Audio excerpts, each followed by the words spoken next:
हमने एंट्रीज की, सेल्स की, परचेज की, ठीक है। उसका हमने आईटीसी कैलकुलेट किया, कितना पेबल आता है वो देखा, रिपोर्ट देखा जीएसटी का। तो इसमें जब इनवॉइस बनाते हैं,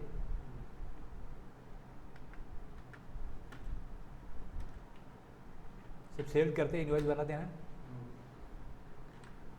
तो इनवॉइस का व्यू कुछ इस तरह दिखते हैं।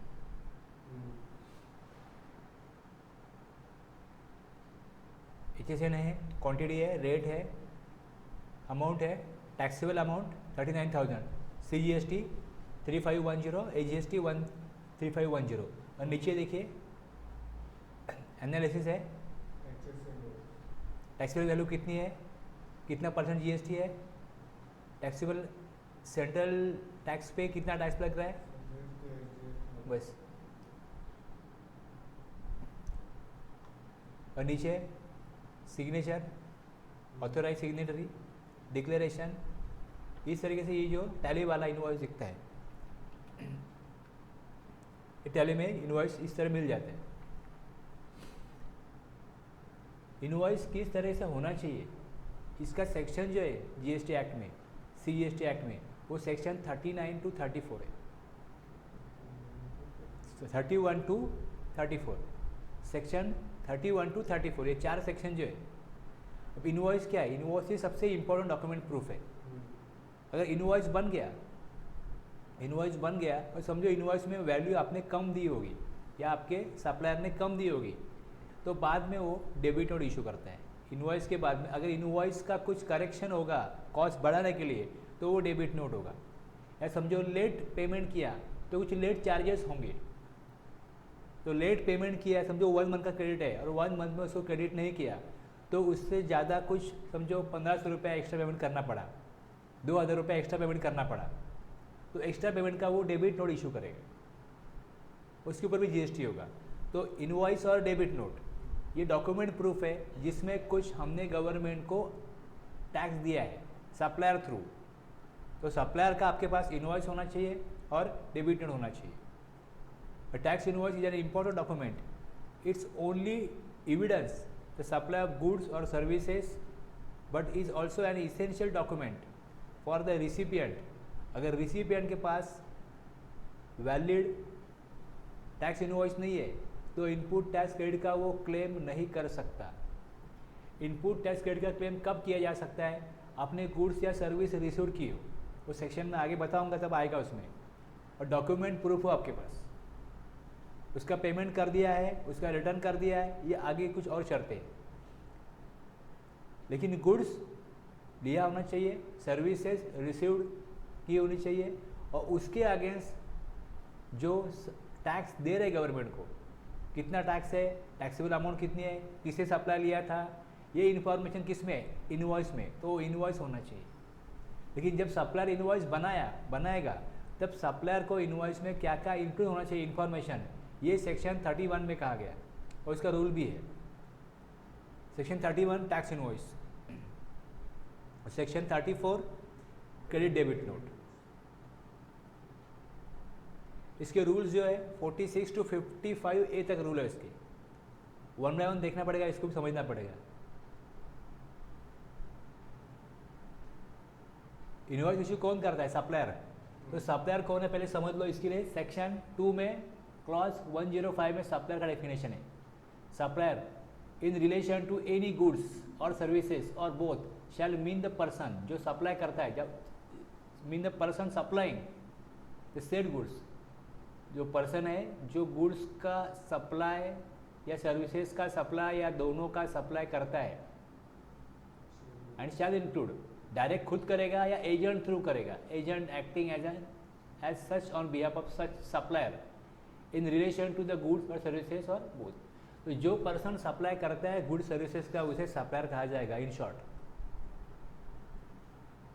रेसिपिएंट, ये इसके लिए कहा जाता है, हमारे लिए सेलर है, बायर है, हम जो समझ रहे हैं सेलर बायर, तो यहाँ वर्ड दिया है सप्लायर, तो सप्लायर का मतलब समझ, हम सप्लायर कर रहे हैं, कह रहे हैं तो सेलर कह रहे हैं। अब अगर सेलर कहते हो तो हम खुद सप्लायर कहते हैं, जिससे आपने गुड्स लिया वो आपके लिए सेलर है, आप बायर हो, लेकिन वो हमारे लिए रिसिपेंट है, सॉरी सप्लायर है। आप समझ लो सप्लायर जब कह रहे हैं तो क्या इसका मतलब है। रिसिपिएंट किसे कहा जाता है? Recipient of supply of goods और सर्विसेज और both means where a consideration is payable, अगर जो गुड्स या सर्विसेज रिसीव की है उसका अगर पेमेंट करने वाले, कंसिडरेशन चाहे काइंड में हो चाहे कैश में हो, where consideration is payable for the supply of goods और सर्विसेज और both the person who is liable to pay the consideration, जो कंसिडरेशन देने वाला है वो हो गया रिसिपिएंट। कंसिडरेशन हो सकता है, नहीं हो सकता। अगर अपने ही ब्रांच को सप्लाई कर रहे हैं, अपना ही दूसरा रजिस्ट्रेशन है उसको सप्लाई कर रहे हैं, तो कंसिडरेशन नहीं होगा।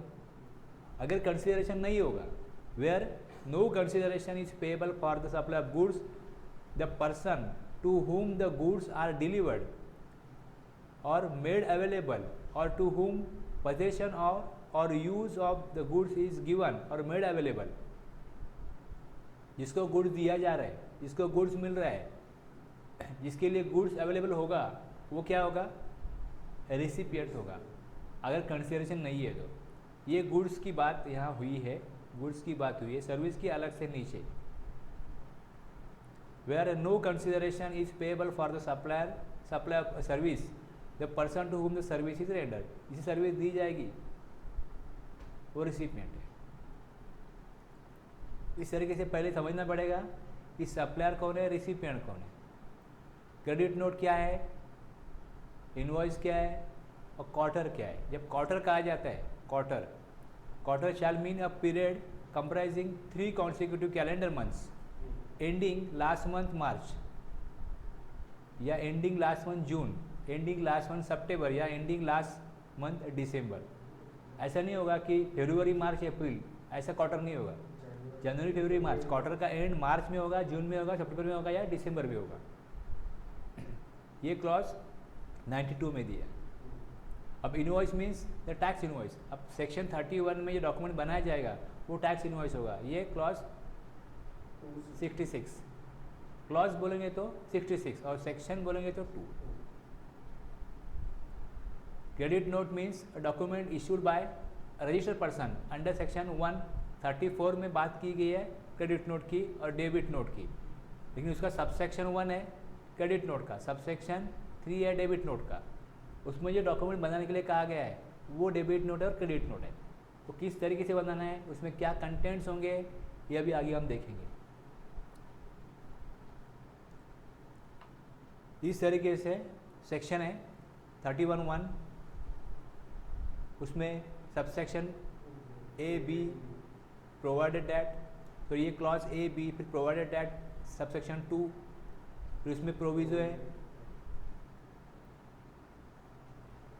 जो फर्स्ट जो है, फर्स्ट इसमें गुड्स की बात, गुड्स है, इसमें सर्विसेज की बात। इनवॉइस गुड्स का किस तरीके से होगा, ये सबसेक्शन 1 में। सर्विसेज का किस तरीके से होगा, ये 2 में। कुछ स्पेशल केसेस है, वो सबसेक्शन 3 में है, स्पेशल केसेस। उसमें clause A B C D E F G, बड़ी लंबी कहानी होगी उसमें। उसके बाद कंटिन्यूस सप्लाई ऑफ गुड्स होता है, कंटिन्यूस सप्लाई ऑफ सर्विसेज भी होती है। तो उसका इनवॉइस किस तरीके से कटता है, उसका अलग प्रोविजन है। 6 में कभी कभी सर्विसेज बीच में ही बंद कर दी जाती है, पसंद नहीं हुआ, काम बराबर नहीं है, बंद कर दो। सर्विसेज को बीच में ही अगर सीज किया गया, बंद किया गया, तो किस तरीके से इनवॉइस बनेगा। और कभी कभी गुड्स को जो मैन्युफैक्चरर है वो क्या बोलता है मार्केट में, आप ये गुड्स रख लो, सीजन है अभी, गणपति है, दिवाली है, जितना आपका सेल होगा उतना सेल कर देना और बाकी रिटर्न कर दो। तो जितना अप्रूव किया उतना सेल, रिटर्न कर दिया उतना सप्लाई हुआ ही नहीं। तो सप्लाई हुआ कब मालूम पड़ेगा, जब वो रिटर्न जब करेगा या बोलेगा नहीं अभी ये रख रहने दो, अच्छा चल रहा है मार्केट, जितना मैंने बेचना था बेचा, बाकी जो स्टॉक में है वो मैं रखना चाहता हूँ, तो वो सप्लाई हुआ। जब सप्लाई हुआ ही नहीं है तो इनवॉइस नहीं बनेगा। तो फिर अप्रूवल के बाद सप्लाई होता है, तो उसके लिए भी अलग प्रोविजन है, उसके लिए अलग प्रोविजन बनानी पड़ी। तो ये 7 सेक्शन है, इसमें हम उसको इस तरीके से कैटेगराइज करते हैं 7 सेक्शन को।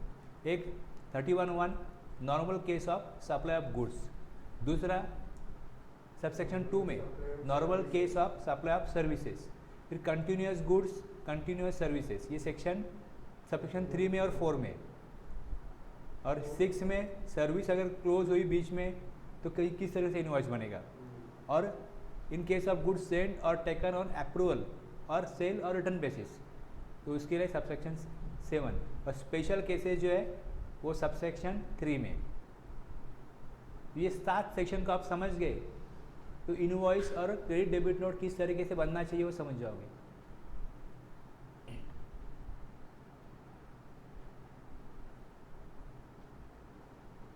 सॉरी 34 में डेबिट क्रेडिट नोट है, इसमें सिर्फ इनवॉइस का है, ये 7 सबसेक्शन में। अब 1 बाय 1 देखते हैं, 1 बाय 1 देखो। अभी इजी है, इसमें समझ, इसमें कोई डिफिकल्टीज नहीं है, कोई कॉम्प्लिकेटेड नहीं है, सिंपल है। 31(1) में registered person supplying taxable goods, वो टैक्सेबल गुड्स का सप्लाई कर रहा है, अगर वो एग्जाम गुड्स का सप्लाई कर रहा है तो उसके लिए अलग है। यहाँ पे टैक्सेबल गुड्स बोला है तो टैक्सेबल गुड्स बिफोर और at the time of, before और at the time of goods का सप्लाई जब हो रहा है, समझो आप कोई मोबाइल खरीदने गए, तो जब आप मोबाइल ले रहे हो तब तक एट द टाइम ऑफ, अब मोबाइल कहाँ मिलेगा, डायरेक्टली अवेलेबल होगा, डिलीवरी ऑफ गुड्स और मेकिंग अवेलेबल काउंटर में मिल जाएगा आपको, सॉरी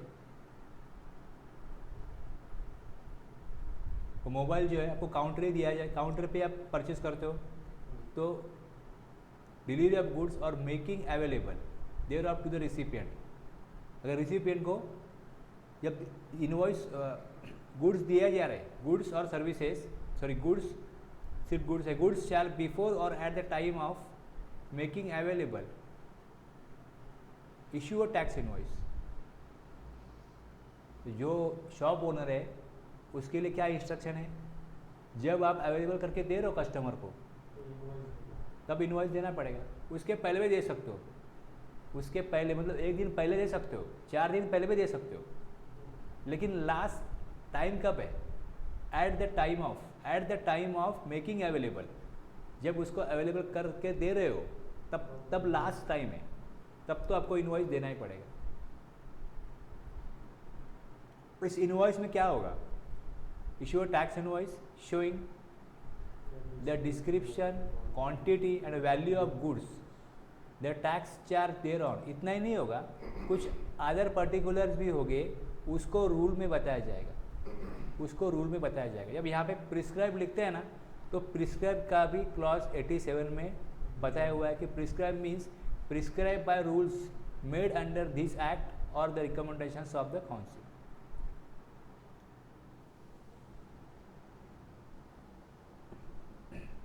इस तरीके से इनवॉइस बनाया जाएगा बिफोर और एट द टाइम ऑफ। अब जब अगर समझो गुड्स का मूवमेंट है, तो यहाँ पे देखो removal of goods for supply to the recipient where the supply involves movement of goods, supply involves movement of goods. जब मूवमेंट ऑफ गुड्स होगा, जो फैक्ट्री से गुड्स निकलेगा और उसका ट्रांसपोर्टेशन होगा और रिसिपिएंट के पास पहुंच जाएगा, तो उसके पहले इनवॉइस इशू कर दो, उसके पहले इनवॉइस इशू कर दो। रिमूवल जब वर्ड दिया यहाँ पे, तो रिमूवल का भी मतलब समझ लो। रिमूवल मतलब क्या, removal in relation to goods means dispatch of the goods for delivery by the supplier or by any other person acting on behalf of such supplier। मतलब सप्लाई का कोई एजेंट होगा, रिप्रेजेंटेटिव होगा सप्लायर का, वो goods का movement करेगा, या collection of the goods by the recipient thereof और by any other person acting on behalf of such recipient. Recipient कोई गुड्स, आप समझो आप रिसिपिएंट हो, आपने गुड्स का कलेक्शन किया शॉप से, collection of goods by recipient,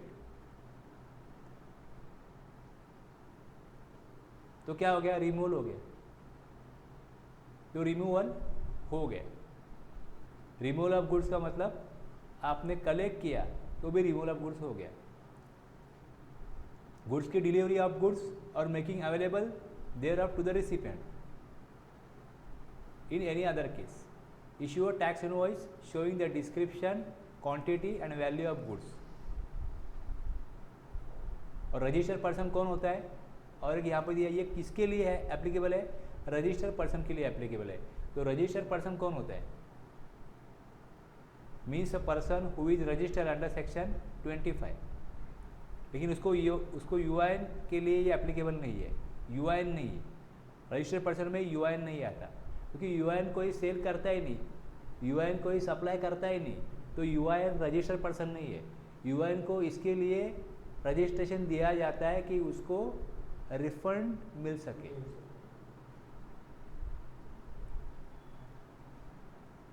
registered person को क्या बनाना पड़ता है, इनवॉइस बनाना पड़ता है, तो इसके लिए वहाँ पे रजिस्टर्ड पर्सन कहा गया। रजिस्टर्ड पर्सन सप्लाइंग, जो सप्लाई कर रहा है टैक्सेबल गुड्स का, उसको इनवॉइस इशू करना चाहिए। और उसमें कंटेंट क्या होंगे, अब एग्जांपल देखो, Ritu manufacturers Delhi supplies goods to Prakhar electronics Haryana. The goods were removed from its factory in Delhi on 23 September. Invoice कब इशू होगा, Ritu manufacturers needs to issue a tax invoice on और बिफोर 23 सितंबर।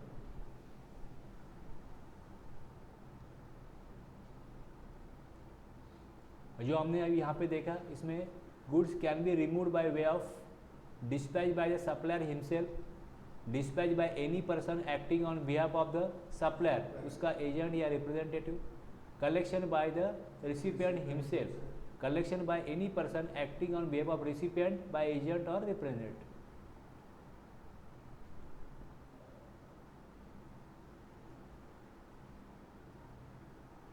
ऐसा कोई फॉर्मेट नहीं होता। जैसे अभी आप एक 500 रुपीज़ की नोट देखते हो, तो उसमें इसका एक फॉर्मेट है, बैंक इशू करती है, देखो ऐसा, जो आप नोट को चेक कैसे करोगे, इसमें यहाँ पे ये होगा, वहाँ पे वो होगा, इस तरीके से नंबर होगा, इस तरीके से उसमें अशोक स्तंभ होगा, वो सब रहता है ना। तो ये वैसे टैक्स इनवॉइस में ऐसा कुछ नहीं होता, उसमें इतना ही कहा गया ये कंटेंट होने चाहिए, जो हमने कंटेंट कहा है वो होने चाहिए बस। There is no format prescribe for the tax invoice, only certain fields, जो फील्ड्स उन्होंने कहा है वो मैंडेटरी फील्ड्स, वो उसमें इनवॉइस में कहीं पे भी होना चाहिए। इनवॉइस चाहे आप मैन्युअली बनाओ चलेगा, और इलेक्ट्रॉनिकली कंप्यूटराइज बनाओ तो भी चलेगा। Issuance of electronic invoice is not mandatory, सबके लिए मैंडेटरी नहीं है। अब ई इनवॉइसिंग का प्रोविजन है, वो जिनके लिए है उनके लिए वो अलग प्रोविजन है, लेकिन नॉर्मली जो इनवॉइस है हम जनरल पब्लिक के लिए देख रहे हैं, जनरल पब्लिक के लिए मैनुअल करो या कंप्यूटराइज करो। उसमें कंटेंट क्या होंगे, subject to rule 54, a tax invoice refer to in section 31 shall B.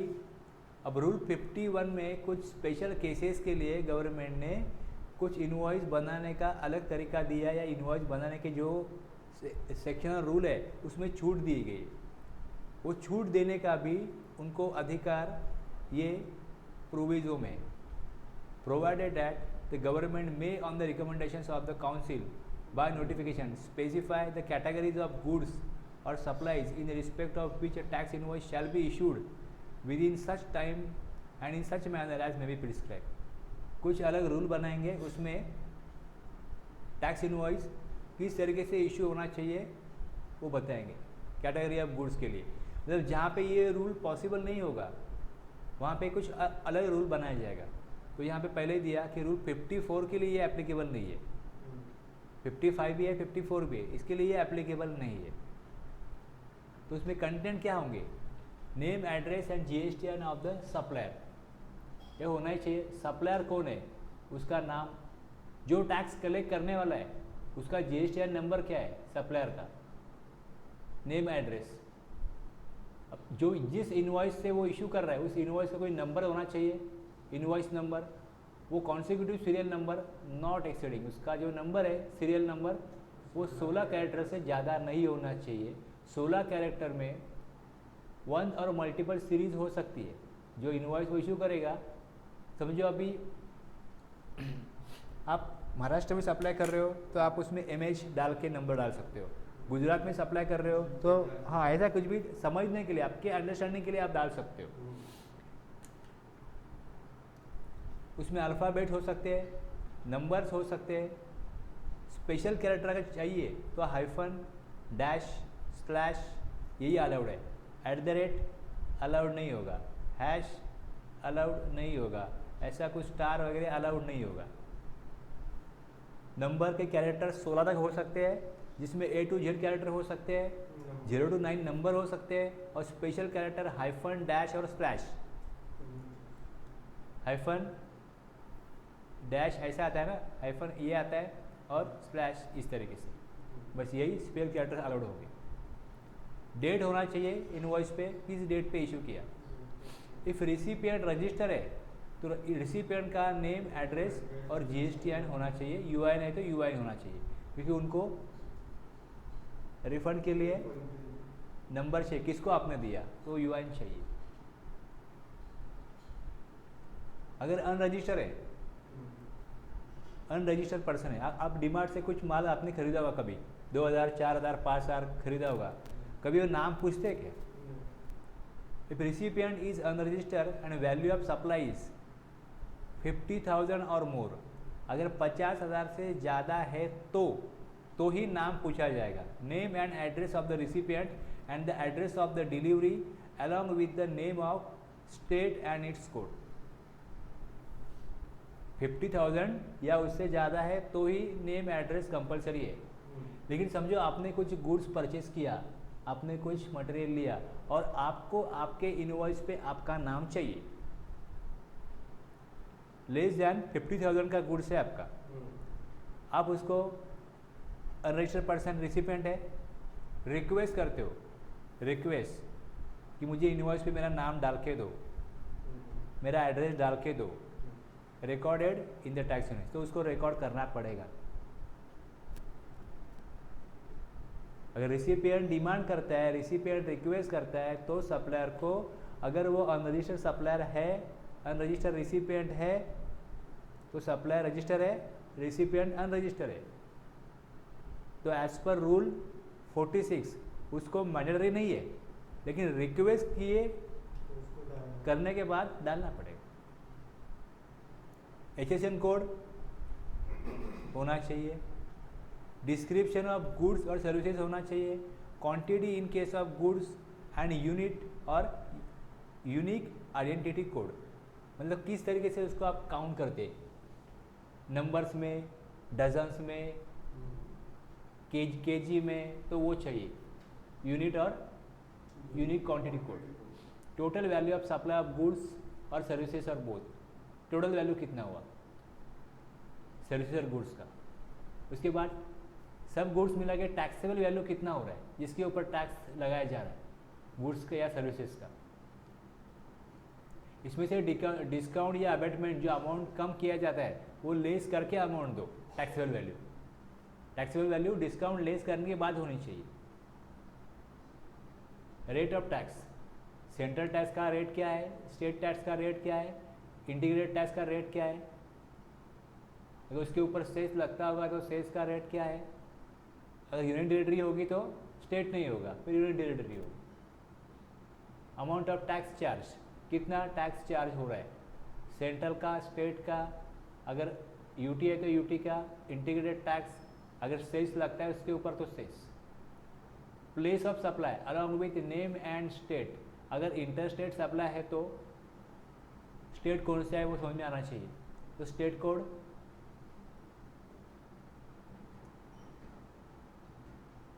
In case of supply in course of interstate trade और कॉमर्स।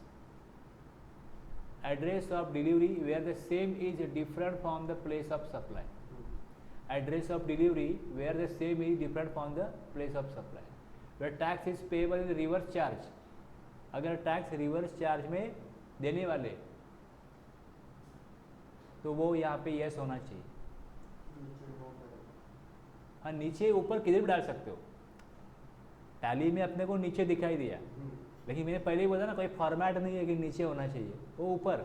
जब मैंने इसका इन्वॉइस लिया विजय सेल्स का, ऊपर ही लिखा है, जो नाम जिसके ऊपर बिल है उसके नीचे ही लिखा है कि इस जो क्वेश्चन है whether tax is payable on reverse charge, no, या सीधा लिखा है ऐसा कि tax is not payable under reverse charge mechanism, मतलब वो डायरेक्ट टैक्स कलेक्ट कर रहे हैं, ये क्लियर कर दिया उन्होंने। सिग्नेचर, ये कंटेंट होंगे।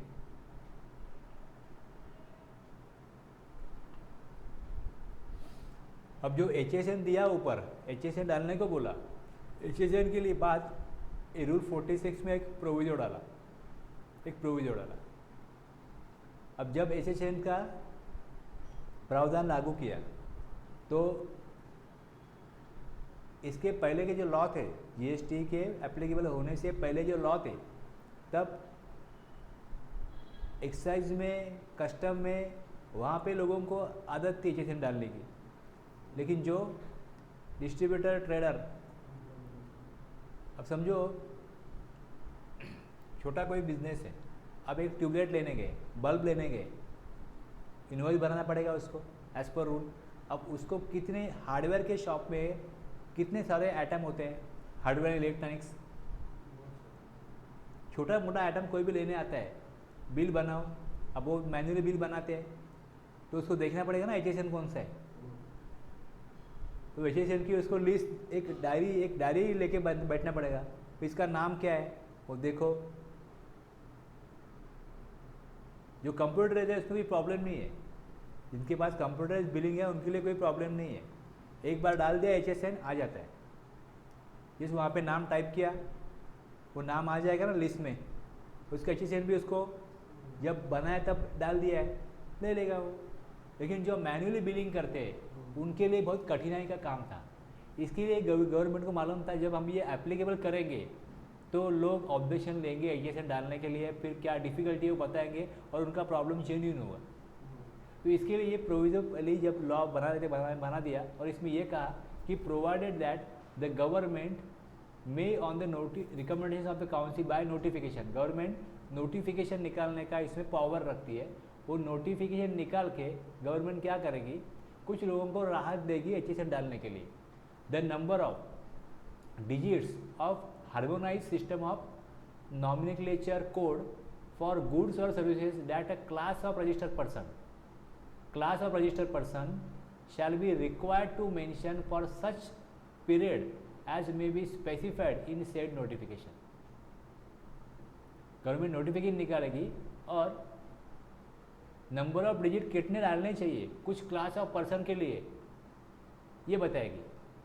दूसरा, the class of registered person that would not be required to mention the harmonized system of nomenclature code for goods or services for such period as may be specified in said notification।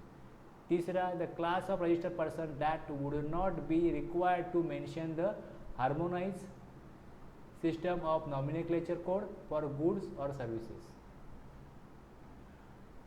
कुछ period के लिए बताएगी, कुछ लोगों के लिए बताएगी, कितना HSN कोड डालना है, कितना डिजिट वो बताएगी। ये सारे उन्होंने नोटिफिकेशन बनाने के बाद उसमें हम लोग ये बता सकते हैं, ये पावर इस प्रोविजन से लिया। और फिर नोटिफिकेशन निकाला GST एप्लीकेबल होने से पहले 28/6/2017 में, और उसमें ये डिक्लेयर किया कि जिसका टर्नओवर अप टू 1.5 करोड़ है, गवर्नमेंट को जो छोटे बिजनेसमैन लग रहे थे वो 1.5 करोड़ के लग रहे थे, उनको कहा कि आप HSN इनवॉइस में नहीं डालेंगे चलेगा। 1.5 करोड़ से 5 करोड़ तक जिनका टर्नओवर है, ओके, इसमें 2 डिजिट, और 5 करोड़ से अधिक जिनका टर्नओवर है उनके लिए 4 डिजिट HSN डालो। अब कोई ग्रोसरी स्टोर है जो छोटा है, जो हाथ से बिलिंग करता है, उसके लिए नहीं ले, लेकिन डीमार्ट को तो HSN डालना पड़ता है। जैसे वो स्कैन कर देगा, जैसे स्कैन करेगा उसका नाम लेगा, क्वांटिटी लेगा, HSN भी आ जाएगा, उनके लिए कोई दिक्कत नहीं थी। लेकिन जो मैन्युअली बिलिंग करते हैं उनके लिए राहत देने के लिए ये नोटिफिकेशन काम आ गया। HSN डालने की ज़रूरत नहीं, अप टू 1.5 करोड़। और ये सिलसिला 31/3/2021 तक था। इसके बाद गवर्नमेंट ने ये नोटिफिकेशन को चेंज किया। 1/4/2021 से इस नोटिफिकेशन को चेंज करके अब ये बोला कि जिनका टर्नओवर लेस देन 5 करोड़ है, लेस देन 5 करोड़ है, उनको B2B सप्लाई अगर करते हैं, B2B सप्लाई करते हैं तो 4 डिजिट डालना पड़ेगा। B2B सप्लाई कर रहे हो, रजिस्टर्ड पर्सन को सप्लाई कर रहा है, छोटा बिजनेसमैन हो चाहे बड़ा बिजनेसमैन हो, उसको इनवॉइस में HSN 4 डिजिट डालना ही पड़ेगा। अगर उसका टर्नओवर 5 करोड़ तक है तो, 5 करोड़ से ज़्यादा है तो 6 डिजिट, 6 डिजिट। और अगर 5 करोड़ तक है और अगर B2C सप्लाई कर रहा है, अनरजिस्टर्ड पर्सन को सप्लाई कर रहा है, तो 4 डिजिट ऑप्शनल है। अगर उसको पॉसिबल है तो डाले, नहीं डाला तो चलेगा।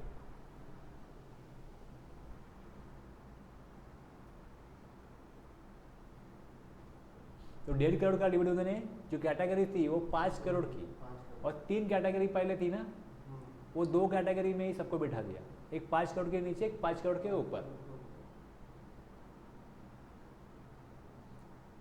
अब ये फॉर्मेट है, इस तरीके से हो सकता है। कंपनी का आप यहाँ पे लोगो डालो, कंपनी का नाम डालो, GSTN नंबर, ट्रांसपोर्टर की information, details of receiver, details of कहाँ पे शिफ्ट होगा, डिटेल ऑफ कंसाइनी, बिल किसको मिलेगा, माल कहाँ जाएगा। ऐसा अगर है 2 जगह पे, अब बिल तो आपके ऑफिस पे एड्रेस पे आता है, डिलीवरी साइट पे होती है। बाकी यहाँ पे description of goods, HSN, quantity, उसका यूनिट क्या होगा, वो रेट, टोटल, डिस्काउंट कोई है तो दे दो, टैक्सेबल वैल्यू कितनी है, CGST का रेट, CGST कितना होगा, AGST, IGST, ये पूरा। अच्छा, ये एक फॉर्मेट हो गया। ये दूसरा फॉर्मेट है, ये देखो, ये अलग फॉर्मेट है।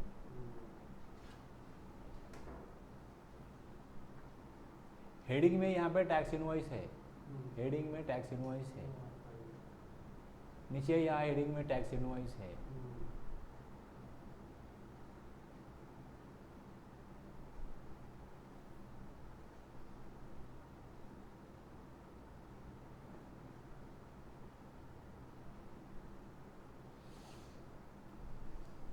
समझ में आ गया ना। Sultan industries limited Delhi entered into a contract with Prakash Entrepreneur Delhi for supply of spare parts. Spare parts मतलब goods है of a machine on 7 September. The spare parts were to be delivered on 30 September. Sultan Industries Limited removed the finished spare parts from its factory on 29 September. Determine the date by which invoice must be issued by Sultan industries limited. 7 तारीख को उनका क्या हो गया, contract. 30 तारीख को उन्होंने delivery आप करो ऐसा बोला उनको, उन्होंने 29 सितंबर को रिमूवल किया। डिटरमाइन, अब जब रिमूवल होता है उसके पहले इनवॉइस बनना चाहिए एज पर द प्रोविजन। तो आप ये किस आधार पे बोल रहे हो, आधार क्या है, सेक्शन 31। सेक्शन 31 में कहा गया invoice shall be issued before और at the time of removal of goods for supply to the recipient where the supply involves movement of goods accordingly. तो वैसे जहाँ जैसा वहाँ कहाँ पे कहा है, तो अकॉर्डिंगली हम कर रहे हैं। In the given case the invoice must be issued on और बिफोर 29 सितंबर।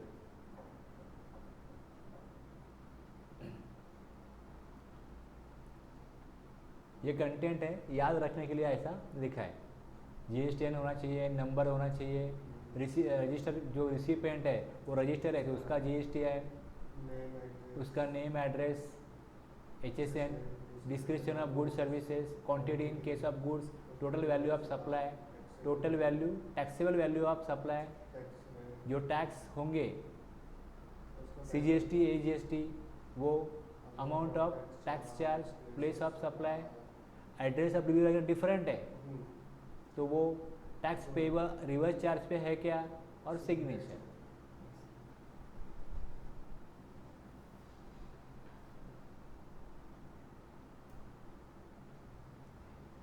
ये सब कुछ ठीक है, बराबर है, लेकिन इस हर चीज़ का कोई ना कोई एक्सेप्शन होता है। ये सबसेक्शन 1 में कहा था कि गुड्स का अगर सप्लाई कर रहे हो तो इस तरीके से इनवॉइस बना दो, रिमूव कर रहे हो तो इनवॉइस बना दो। लेकिन जो सबसेक्शन 7 है इसमें ये कहा कि जो सबसेक्शन 1 में जो कहा है ना, तो बाजू में रखो।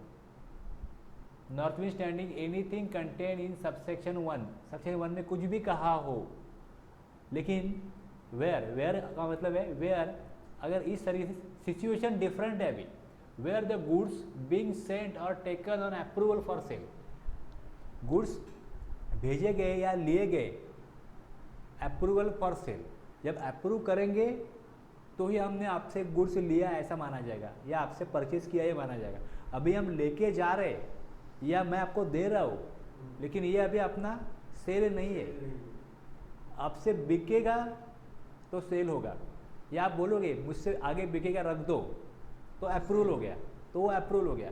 अगर वो अप्रूव हुआ तो इनवॉइस बनेगा। Where the goods being sent or taken on approval for cell,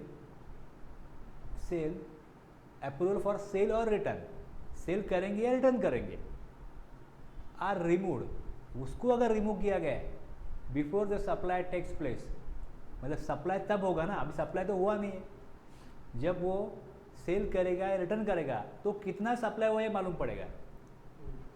समझो अभी दिवाली है तो कंपनी क्या बोलेगी, हमारे यहाँ 50 टीवी रखो स्टॉक में, 50 रखो, डिस्प्ले लोगों को दिखाओ, सब कुछ दिखाओ, 50 रखो, दिखना चाहिए ना। और 50 अगर बेचते हैं आप तो कंपनी की ऑफर देगी, समझो आपने 2-4 लेयर बेचे तो आपको कॉस्टिंग होगी सो एंड सो, मार्जिन जो आपका है वो 20% होगा।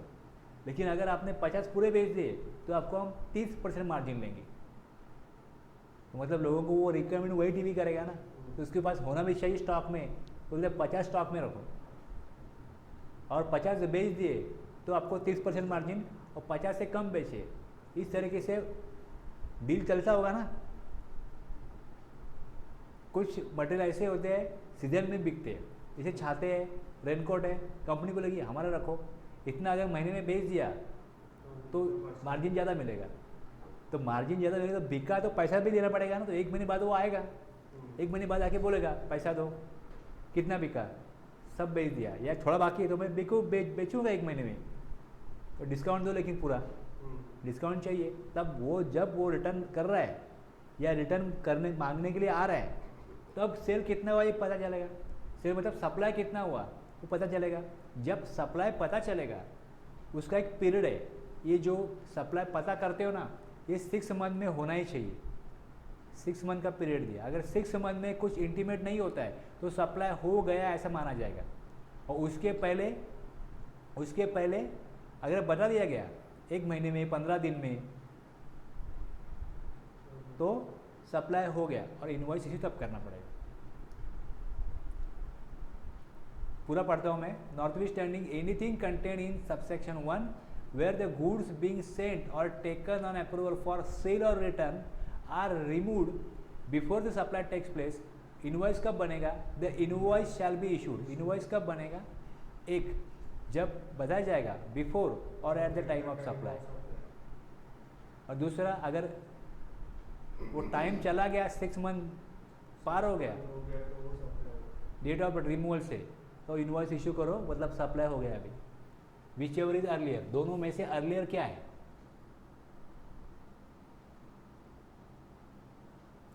Cell or return supplies, cell or return supplies before और at the time of supply और within 6 months from the removal, whichever is earlier.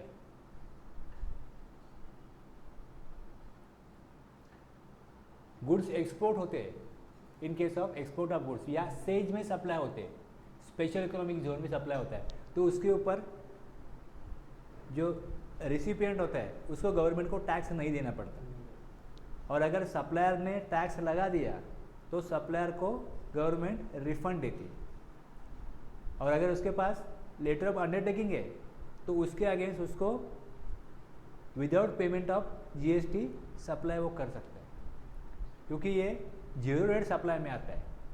Zero rate supply में अगर स्पेशल इकोनॉमिक जोन में सप्लाई कर रहे हो या देश के बाहर सप्लाई कर रहे हो तो वो जीरो रेट सप्लाई है, उसके ऊपर कोई टैक्स गवर्नमेंट नहीं लेती है।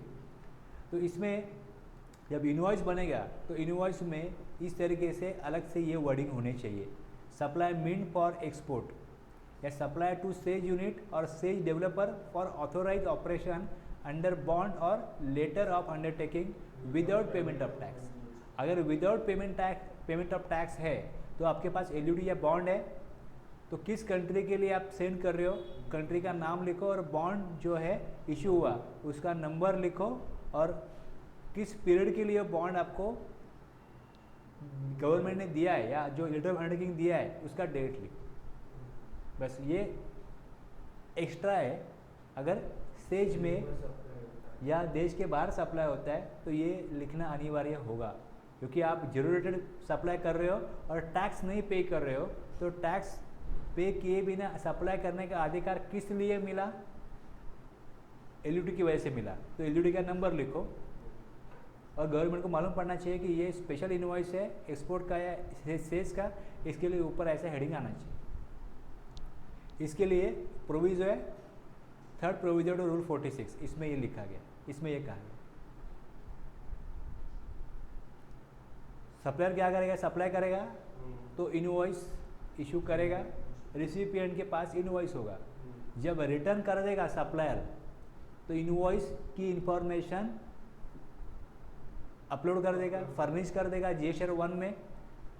उसके बाद उसका details of such invoice furnish in statement of outward supply, रिसिपिएंट को details of such invoice furnish in statement of inward supply. उसके लिए इनवर्ड सप्लाई का है तो वो उसको मैचिंग करेगा कि वो दिखाया कि नहीं दिखाया सप्लायर ने हर महीने। इसके लिए इनवॉइस का इम्पोर्टेंस है, इसका महत्व है।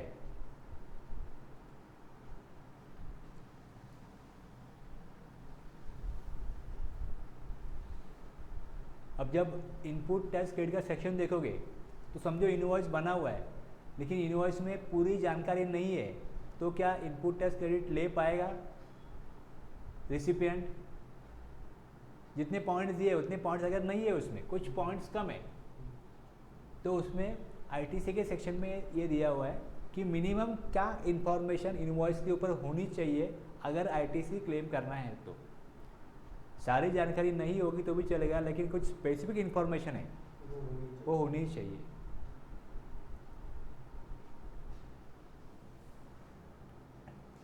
मतलब अगर इनवॉइस गलत बना दिया तो मेरी क्या गलती, मैंने तो दिया ना पूरा उसको टैक्स, लेकिन हाँ, लेकिन तुमने जिसको दिया है उसने तुम्हारा नाम डाला है, तुम्हारा नंबर डाला है, बस।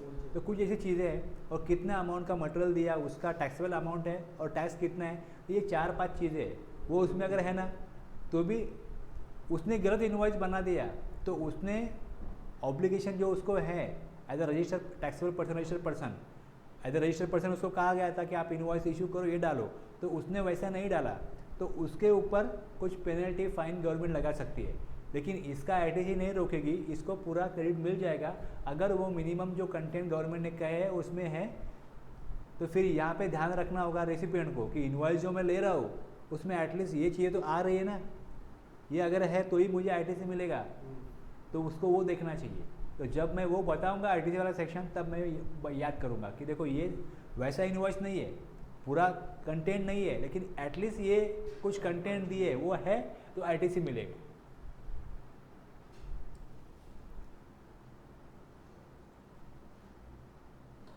ये हो गया प्रोविजन अपना गुड्स का। अब सबसेक्शन 2 में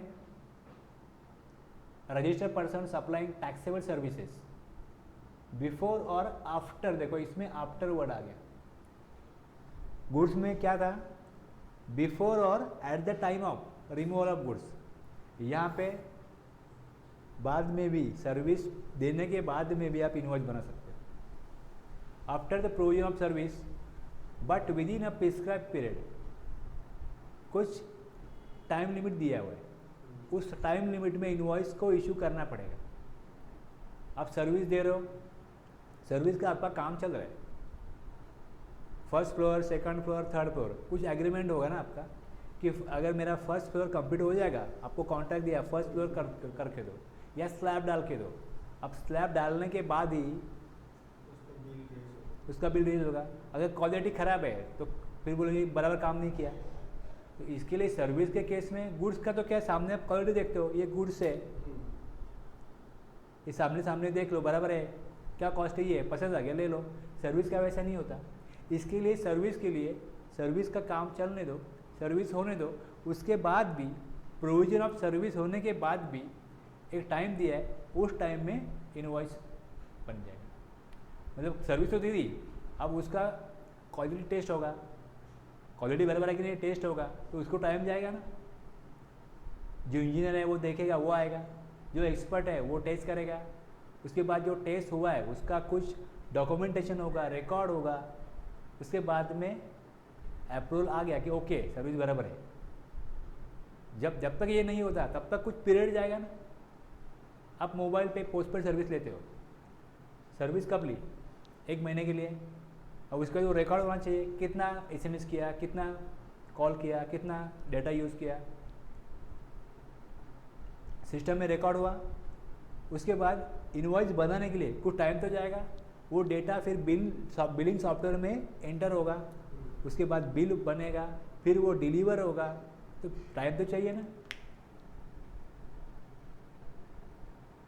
तो सर्विस को गुड जैसा नहीं बोल सकते कि पहले से ही इनवॉइस बना दो। सप्लाई हो रहा है, सप्लाई होने से पहले इनवॉइस बना दो, ये गुड्स के केस में पॉसिबल है, सर्विस के केस में ये पॉसिबल नहीं है। इसके लिए सर्विस में अगर पॉसिबल है तो पहले बना सकते हो, बिफोर भी दिया हुआ है, पॉसिबल नहीं है तो और आफ्टर भी दिया हुआ है। आफ्टर कितने दिन में वो प्रिस्क्राइब होगा। Issue a tax invoice showing description, value, tax charge thereon and such other particulars as may be prescribe. Okay, अभी ये जो चीज़ है वो रूल 54 में कुछ गवर्नमेंट ने बोला ISD है, इंश्योरेंस कंपनी है, बैंकिंग, GT है, पैसेंजर ट्रांसपोर्ट सर्विस है, exhibition of cinema and art का फिल्म है, तो उनके लिए ऐसा इनवॉइस नहीं बनेगा, उनके लिए ऐसा इनवॉइस नहीं बनेगा, उनका इनवॉइस इस तरीके से नहीं बन सकता। तो कुछ यहाँ पे प्रोविजन दिया, गवर्नमेंट नोटिफाई करेगी और कुछ सर्विसेज के लिए, कैटेगरी ऑफ सर्विसेज के लिए कुछ अलग रूल बनाएगी। तो उनके लिए रूल 54 का इनवॉइस बनता है, उनके लिए रूल 54 का इनवॉइस बनता है। और जैसे मैंने यहाँ पे भी बताया था,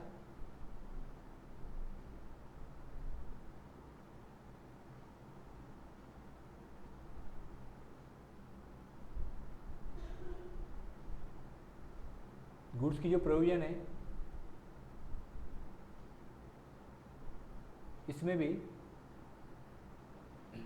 रूल 55 जो है, इसमें transportation of goods without issue of invoice. Rule 55 में ऐसे कुछ सप्लाई है जिसमें गुड्स पहले से इनवॉइस बना के नहीं भेजे जा सकते। तो supply of liquid gas where quantity at the time of removal from the place of business of the supplier is not known, quantity पता नहीं कितनी है।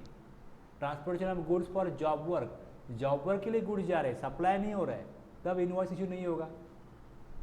Transportation of goods for reason other than way of supply, मतलब goods का कुछ आपका repairing के लिए गुड्स जा रहे हैं, खराब हो गया इसके लिए लेके जा रहे हैं, तो सप्लाई नहीं है, वो डिफेक्टिव है, रिप्लेसमेंट के लिए जाते हैं। Such other supplies as may be notified by board. तो नॉर्मल रूल कुछ सिचुएशन है वहाँ पे एप्लीकेबल नहीं होता, लेकिन गुड्स को आप लेके जा रहे हो तो कुछ तो डॉक्यूमेंट बना दो, सप्लाई नहीं है तो वो डॉक्यूमेंट क्या होगा, वो रूल 55 में दिया, ये गुड्स के केस में। वैसे अभी हम देख रहे हैं सर्विस के केस, तो सर्विस के केस में भी कुछ ऐसे बिजनेस है, ऐसे कुछ सर्विस प्रोवाइडर है जिनको जो इनवॉइस, अब पैसेंजर ट्रांसपोर्ट सर्विस है, पैसेंजर ट्रांसपोर्ट सर्विस में ये सारी चीज़ें डालना जरूरी नहीं है, पैसेंजर कहाँ से बैठा कहाँ पे जा रहा है, तो उसका जो इनवॉइस बनेगा वो इनवॉइस अलग तरीके से बनेगा। ओके, पैसेंजर ट्रांसपोर्ट सर्विस में जो इनवॉइस बनेगा, समझो आप शिरडी जा रहे हो, आपने कोई प्राइवेट बस बुक की, तो चार्जेस लिया आपसे, जीएसटी लगेगा, तो उसका जो इनवॉइस होगा, टिकट होगा, वो अलग होगा। वो जैसे बाकी सर्विस प्रोवाइडर का इनवॉइस होगा वैसे होना चाहिए, जरूरी नहीं है। तो फिर रूल 54 में कुछ कंटेंट दिए वो उसमें होने चाहिए। ओके, तो अब प्रिस्क्राइब पीरियड कितना हो सकता है, कितने दिन में सर्विस होने के बाद में कितने दिन में इनवॉइस आगे इशू कर सकते हैं। आपको क्या लगता है, आपको पूछा जाएगा कि सब जो ऐसा प्रावधान हम कर रहे हैं, गुड्स के लिए तो पहले इनवॉइस बनाओ बोल सकते हैं, सर्विस के लिए हम नहीं बोल सकते, तो कितने दिन आगे तक इनवॉइस बना सकते हो, ऐसा प्रावधान होना चाहिए, रूल होना चाहिए। जैसे सबको सुविधा हो, ऐसा कितने दिन होना चाहिए, क्या लगता है आपको? 10 दिन, 15 दिन, 20 दिन, 1 महीना?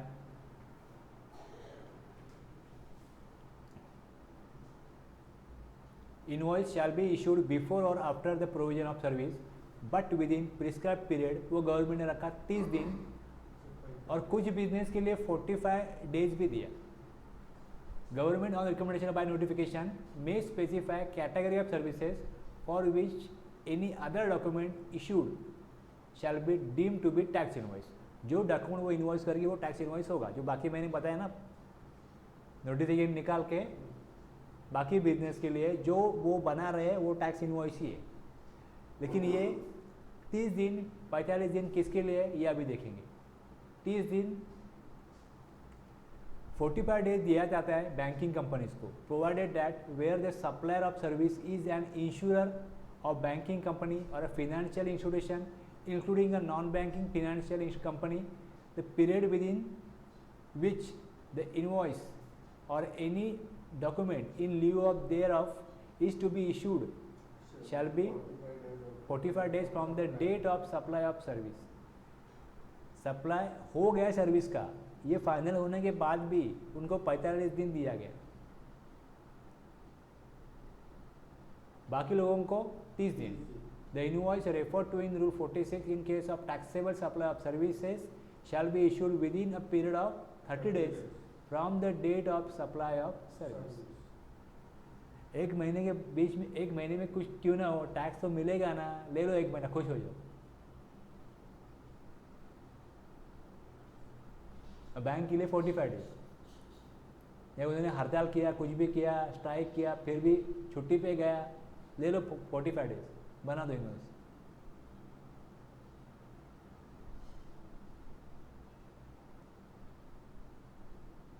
बैंक ऑफ इंडिया में जाओ, एसबीआई में जाओ, कितना लंबा लाइन रहता है, कभी मैन पावर ही नहीं होता। तो उनके लिए फिर ये काम कब होंगे, 45 डेज में करो।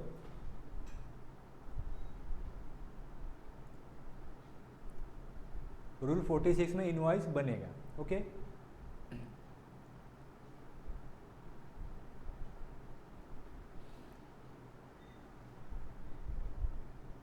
और 47 में टाइम लिमिट दिया, provided further that an insurer, banking company or a financial institution including non-banking or a telecom operator or any other class of supplier of service as may be notified by the government on the recommendations of council making taxable supplies of services between, वो खुद के ही branch को supply करते हैं, उनका खुद का ही branch है, उसको सप्लाई करते हैं, may issue the invoice before or at the time of such supplier record the same in his book of account। Supplier अगर अपने बुक्स ऑफ अकाउंट में उसका रिकॉर्ड कर रहे हैं, और before the expiry of the quarter, quarter and कब होगा, मार्च, जून, अप्रैल मई जून ना, एक मार्च में एंड होगा, जून में होगा, सितंबर में होगा, बस उस क्वार्टर के एंड होने तक उसको रिकॉर्ड कर दो। सप्लायर ने जब सर्विस दी तब रिकॉर्ड करो उसको, at the time of such supplier record the same in the books of account, और before the expiry of the quarter during which supply was made. Supply हो गया है तो क्वार्टर के एंड तक उसका रिकॉर्ड होना चाहिए। ओके, तो एक तो टाइम लिमिट 30 डेज है, दूसरा 45 डेज इंश्योरेंस बैंकिंग कंपनीज को, और ये और एक प्रोविजन था, उस प्रोविजन से special provision for distinct person, उनका खुद का ही ब्रांच है, उसके लिए इंश्योरर, बैंक, टेलीकॉम ऑपरेटर वो क्वार्टर के एंड तक रिकॉर्ड कर ले अगर सर्विस दी गई।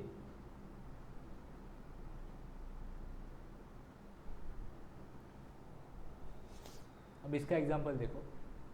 अब हमने इस गुड्स का पहले भी देखा है, वैसे गुड्स में तो कुछ नहीं है। सर्विसेज का देखो, Kalyani security services limited provides security services to Royal jewellers.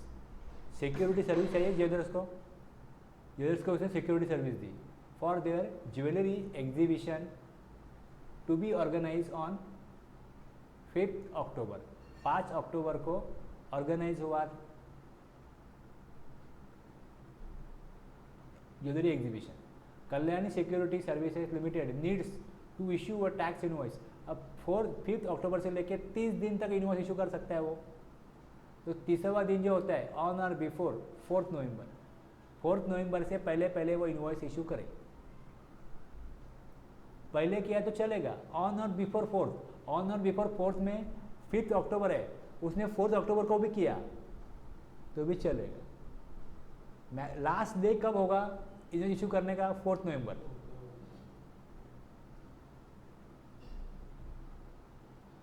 Goods के केस में Ritu manufacturers daily supplies goods to Prakhar electronics Haryana. The goods were removed from its factory in Delhi on 23 सितंबर। तो 23 सितंबर के पहले या जब वो गुड्स डिलीवर होने जा रहे तब 23 को ही इनवॉइस इशू हो जाना चाहिए।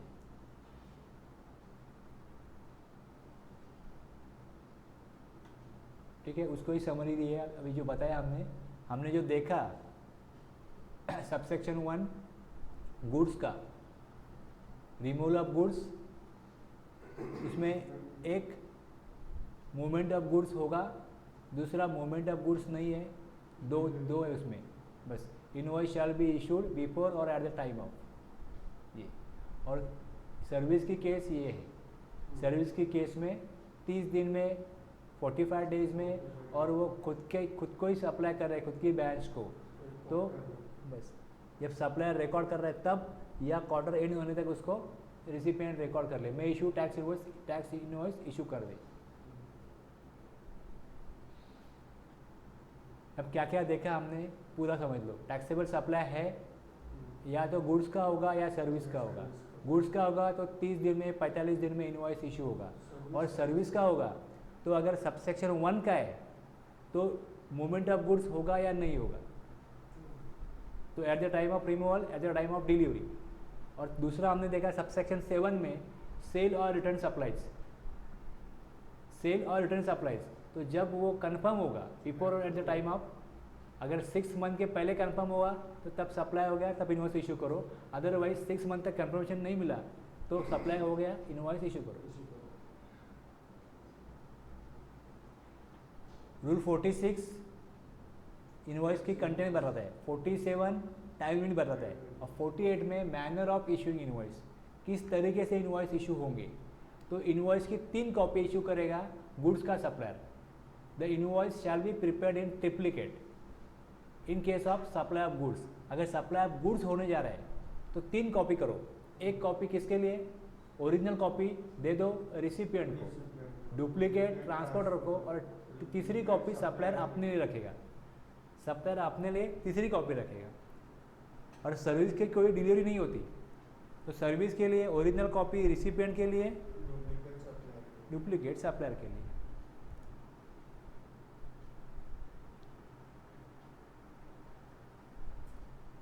The serial number of invoices issued during a tax period shall be furnished electronically। और जो इनवॉइस इशू हुए उसको GSTR 1 में पोर्टल पे फर्निश कर दो, फॉर्म GSTR 1 में। ट्रिप्लिकेट गुड्स के केस में, डुप्लीकेट सर्विस के केस, ओरिजिनल, डुप्लीकेट, ट्रिप्लिकेट, और ओरिजिनल और डुप्लीकेट। ये हमारा कार्यक्रम है 7 सेक्शन देखने का। उसमें से अभी हमारा सब सेक्शन 1 हो गया, सब सेक्शन 2 हो गया, और 7 हो गया। ठीक है ना, इतना तो क्लियर हो गया। स्पेशल केसेस भी है, उसको भी याद रखो। अब continuous supply of goods, continuous supply of goods की जब बात करेंगे तो कंटिन्यूस सप्लाई ऑफ गुड्स किसे कहा जाता है, ये क्लॉज 2 में, सेक्शन 2 में क्लॉज 32 में दिया हुआ। Continuous supply of goods means a supply of goods which is provided or agreed to be provided continuously on recurrent basis. Continuous का मतलब जैसे आप दे रहे हो, रुक नहीं रहे हो, और रिकरेंट बेसिस मतलब अभी दिया, 2 दिन बाद फिर दो, उसके बाद हो सकता है 1 दिन बाद बोले, 3 दिन बाद बोले, तो ऐसे लगातार। रिकरेंट का मतलब लगातार वो दे रहे, कंटिन्यूस दे रहे या लगातार दे रहे। तो अंडर अ कॉन्ट्रैक्ट, उसका कॉन्ट्रैक्ट है। वेदर और नॉट बाय, वेदर और नॉट बाय मीन्स वायर से दे रहे हो, केबल से दे रहे हो, पाइपलाइन से दे रहे हो और other continuous, and for which the supplier invoices the recipient on a regular or periodic basis। Supplier जो है वो इनवॉइस इशू करेगा उसके लिए कुछ स्पेसिफिक पीरियड में, regularly, recipient on a regular or periodic basis and includes supply of such goods as the government में, इसे कहा जाएगा कंटिन्यूस सप्लाई ऑफ गुड्स। और गवर्नमेंट नोटिफाई करेगी ये goods continuous supply of goods है तो वो भी उसमें आ जाएंगे। In case of continuous supply of goods where, अगर कंटिन्यूस सप्लाई ऑफ गुड्स की डेफिनेशन में आपके गुड्स आते तो जब गुड्स का डिलीवरी होगा तो इनवॉइस इशू नहीं होगा, क्योंकि वो कंटिन्यूस सप्लाई ऑफ गुड्स है। रूल 46 का जो रूल 46 में, सॉरी, सबसेक्शन 1 में जो कहा गया वो इसको एप्लीकेबल नहीं हो रहा है, इसके लिए तो अलग सेक्शन बनाया ना। कंटिन्यूस सप्लाई ऑफ गुड्स है, जैसे मांगा हमने भेजा, सप्लाई तो होता रहेगा कंटिन्यूसली, लेकिन कुछ पीरियड के बाद एक where successive statement of account और सक्सेसिव पेमेंट आर इन्वॉल्व। अब मटेरियल तो गया, जैसे आपने बोला वैसे गया, तो 5 तारीख को आपको मैं एक स्टेटमेंट दूंगा। मैं सप्लायर हूँ, मैं रिसिपिएंट को बोलता हूँ कि साहब इतना इतना गुड्स आपको भेज दिया। जैसे वो स्टेटमेंट इशू कर देता है तो वो स्टेटमेंट, या फिर स्टेटमेंट इशू नहीं किया लेकिन आपने 5 लाख का पेमेंट दे दिया, आप रिसिपिएंट हो, आपने जैसे 5 लाख का पेमेंट मुझे भेज दिया, तो मैं क्या करूँगा, स्टेटमेंट भेजा क्या, या तो स्टेटमेंट में भेजूंगा या तो आप मुझे पेमेंट भेजोगे। जैसे ही पेमेंट मिल गया तो the invoice shall be issued before और at the time of such statement is issued or payment is received. जैसे स्टेटमेंट इशू करते हो वैसे इनवॉइस इशू करो, या जैसे आपको पेमेंट मिल जाता है आप इनवॉइस इशू करो। मतलब हमारे लिए टैक्स रिलीज करो भाई, टैक्स रिलीज करो। गवर्नमेंट ये बोलना चाहती है, तुम्हारा तो काम चल रहा है, हमारा तो काम चलना चाहिए कि नहीं। अब मुझे पेमेंट चाहिए आपसे, तो मैं क्या बोलूँगा, स्टेटमेंट इतना इतना गुड्स गया, तो जैसा स्टेटमेंट बना दिया इनवॉइस इशू करो। और उसने पेमेंट दिया, पेमेंट मिला है ना आपको, अब तो टैक्स दो, तो इनवॉइस इशू करेंगे तब टैक्स मिलेगा गवर्नमेंट को। तो इसके लिए प्रोविजन ऐसा है कि अगर कंटिन्यूस सप्लाई ऑफ गुड्स है where successive statement of accounts, statement बन जाता है कितना मटेरियल भेजा उसका, या फिर पेमेंट मिल जाता है, तो दोनों में से जो भी पहले हो जाएगा उस टाइम पे या उससे पहले इनवॉइस इशू करो। कंटिन्यूस सप्लाई ऑफ सर्विस के लिए वैसे ही है, लेकिन थोड़ा इसमें देखो डेफिनेशन क्या है। Means a supply of service which is provided or agreed to be provided continuously on or recurrent basis under a contract. उसका कॉन्ट्रैक्ट होना चाहिए, लेकिन वो कॉन्ट्रैक्ट पीरियड एक्सीडिंग 3 मंथ्स होना चाहिए। अगर 3 महीने से ज़्यादा का कॉन्ट्रैक्ट है तो ही वो कंटिन्यूस सप्लाई ऑफ सर्विस कहा जाएगा। Okay, 3 months with periodic payment obligations and includes supply of such service। Government notify करेगी ये सर्विस भी कंटिन्यूस सर्विस है, वो सर्विस, या फिर इस तरीके से अगर सप्लाई दिया जा रहा है तो वो कंटिन्यूस सप्लाई ऑफ सर्विस है।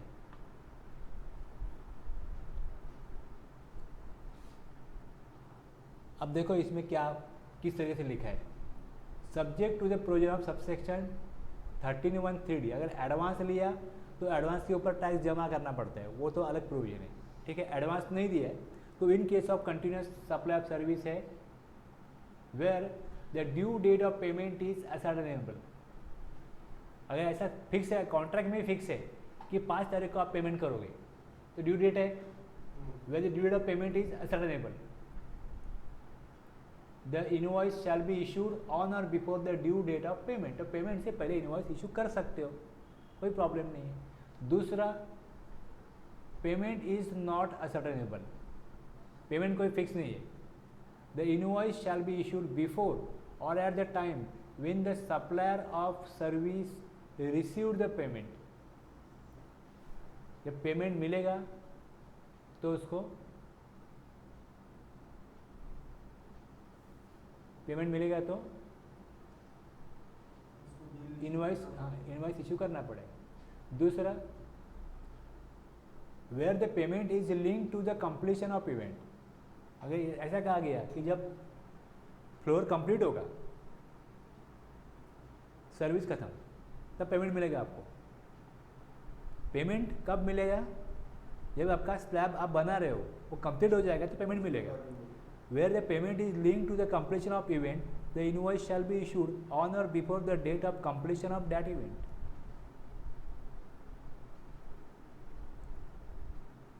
ओके, सर्विस का कॉन्ट्रैक्ट है, हो सकता है प्लास्टरिंग का हो सकता है पेंटिंग का हो सकता है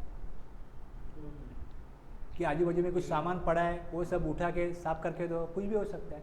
फैब्रिकेशन वर्क है, विंडो ये सब ग्रिल लगाने का काम है, वो बिठा दिया, इवेंट खत्म हो गया, तो कंप्लीट हो गया, इवेंट कंप्लीट हो गया, तो उसके पहले या कंप्लीट हुआ तब ऑन और before the date of completion of that event invoice issue करो।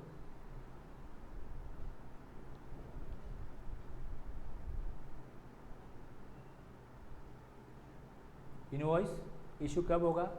एक, due date of payment ascertainable है या नहीं है। अगर असर्टेनेबल है तो ऑन और before the date of payment, और अगर असर्टेनेबल नहीं है तो पेमेंट जब मिलता है तब इनवॉइस इशू करो।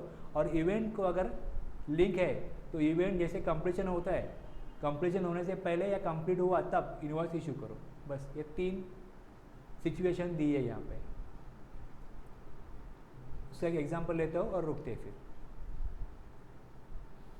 Janvi Cinemas enter into an annual maintenance contract with Peer Services Limited for 1 year। 1 year के लिए, अब 3 महीने के आगे कॉन्ट्रैक्ट है तो कंटिन्यूस सर्विस में आता है, तो आ जाएगा कंटिन्यूस सर्विस के केस में। अप्रैल टू मार्च 1 साल के लिए for the air conditioner fitted in their theatre as per the contract, payment for said services had to be made on 7th April। However, Janvi Services made the payment on 15th April. Since services provided by Peer Services Limited to Janvi Cinemas is a continuous supply of services and due date of payment is ascertainable। Payment उसने भले 15 को दिया हो, लेकिन contract में तुम्हारे दिया हुआ है कि 7 तारीख को पेमेंट देगा, तो बिफोर और सच ऑन और बिफोर 7 तारीख को या 7 तारीख से पहले इनवॉइस इशू होना चाहिए। तो हमने क्या देखा? कंटिन्यूस सप्लाई ऑफ गुड्स देखा, तो उसकी provision where the successive statement of accounts, successive payment are involve, the invoice shall be issued before at the time of such statement or payment received. Goods के case में, service के case में हमने देखा where due date of payment is ascertainable on और before the due date, या फिर दूसरा पेमेंट जब मिलता है तब इनवॉइस इशू करो। तीसरा, इवेंट से लिंक है तो इन्वेट ऑन और before the date of completion of that event invoice issue कर दो। ठीक है, उससे एग्जांपल भी कल देखते हैं।